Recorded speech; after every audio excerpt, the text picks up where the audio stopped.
The interrogation chamber aboard the Valthrine Enforcer was designed to hold the galaxy's most dangerous criminals. Vera Locke sat motionless in the center, her wrists and ankles bound by Class-7 molecular restraints devices capable of containing a rampaging Krovash warlord or a chemically enhanced Zelthari berserker. The restraints hummed with suppression fields that could neutralize strength augmentations, psionic abilities, and even certain forms of bioweaponry. Commander Thex Raal observed her through the reinforced viewport, his 4 eyes narrowing with satisfaction. The human had been captured after a firefight that had cost him 3 good soldiers. She'd been found in the ruins of a black market weapons depot, surrounded by enough illegal ordnance to level a small colony. Human mercenary, Thex Raal clicked his mandibles. Category 4 threat. She won't be breaking free from those. His security chief, a hulking Grendarii named Volk, shifted uncertainly. Commander. The humans. The intelligence reports suggest they're unpredictable under certain stimuli. Superstition, Thex Raal dismissed. She's secured. Begin the interrogation protocol. Vera hadn't spoken since her capture. Her dark eyes tracked every movement in the room with predatory awareness, but she remained still, conserved energy. She'd been in tight situations before. The restraints were impressive, she'd give them that. The molecular bonds felt like they were woven into her very cells, suppressing her muscle fibers at a microscopic level. The door hissed open. 2 guards entered, dragging what appeared to be a child between them. Vera's eyes sharpened. Not a human child, something else. Feline features, covered in soft gray fur, with oversized ears that trembled with fear. A Meraxian cub, no more than 5 standard years old. We intercepted your communications, Thex Raal's voice crackled through the speaker. We know you were hired to extract something from that depot. Tell us who hired you, what you were after, and the cub goes to a refugee center. Refuse. He let the threat hang in the air.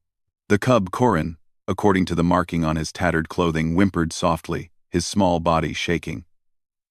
The guards held him roughly, one gripping his thin arm hard enough to leave marks. Vera's jaw tightened. The kid has nothing to do with this. Then cooperate, Thex Raal replied. Simple transaction. Let him go. I'll tell you whatever you want. First, the information. Then we'll consider. One of the guards, impatient and cruel, struck Corin across the face. The cub let out a high-pitched squeak of pain and terror, a sound that cut through the sterile air of the interrogation chamber like a blade. Something changed in Vera Locke's eyes. The humans had a saying that most galactic species never truly understood.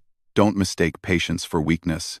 They were a young species, barely 3 centuries into their galactic presence.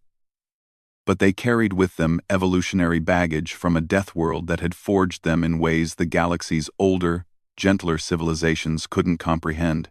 Millions of years of evolution had hardwired certain responses into human neurology. The sound of a child in distress triggered cascades of adrenaline, a cocktail of stress hormones that could temporarily override pain, fear, and even rational thought. It was the same mechanism that allowed human mothers to lift vehicles off trapped children, that made human soldiers charge into certain death to save their comrades. The Class-7 restraints were designed to suppress conscious muscle activation. They were not designed to handle what happened when a human body bypassed conscious control entirely. Vera didn't think. She didn't plan. She simply moved. The molecular bonds stretched as her muscles swelled with superhuman force. The hum of the restraints rose to a screech as their suppression fields overloaded. Tendons that should have torn, instead held. Bones that should have fractured instead flexed. The restraints, for all their technological sophistication, had been calibrated against species that didn't carry the genetic legacy of persistence hunters and pack defenders. They shattered, metal fragments scattered across the chamber like shrapnel. Vera was on her feet before the guards could react, moving with the explosive speed that had made humans such terrifying close-quarters combatants. She crossed the 5 meters to Corin in less than a second. The first guard went down with a crushed trachea.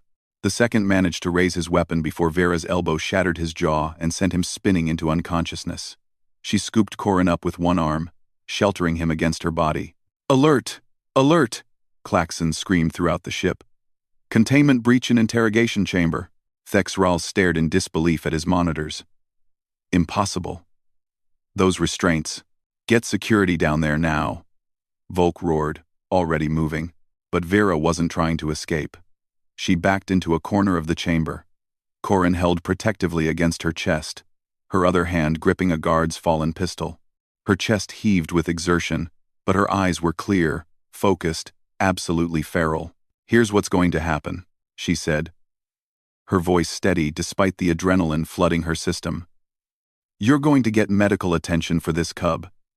You're going to find his family or guardians, and you're going to ensure he's treated well. You're surrounded, human. You have no leverage." Vera's smile was all teeth.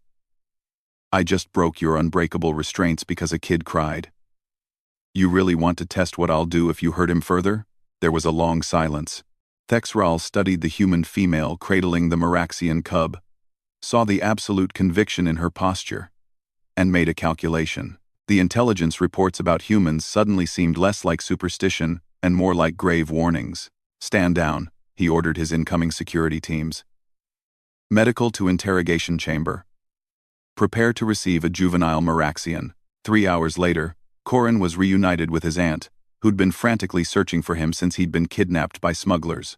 Vera was returned to Restraints, Class 9 this time, with triple redundancy, but she was smiling. Thexral reviewed the footage again, watching a seemingly ordinary human female tear through restraints that shouldn't have failed, driven by nothing more than the cry of a child that wasn't even her species. He added a note to his report. "Recommend elevating human threat assessment. Category 4 classification insufficient. Humans demonstrate unpredictable capability escalation when defending juveniles. Advise extreme caution." Volk read over his shoulder. "What did we learn, Commander?" Thexral's mandibles clicked slowly. "That, perhaps, humans aren't just dangerous. They're dangerous because they care. And that," he gestured at the frozen image of Vera, restraints exploding around her, eyes blazing with protective fury, "might be the most terrifying weapon in the galaxy."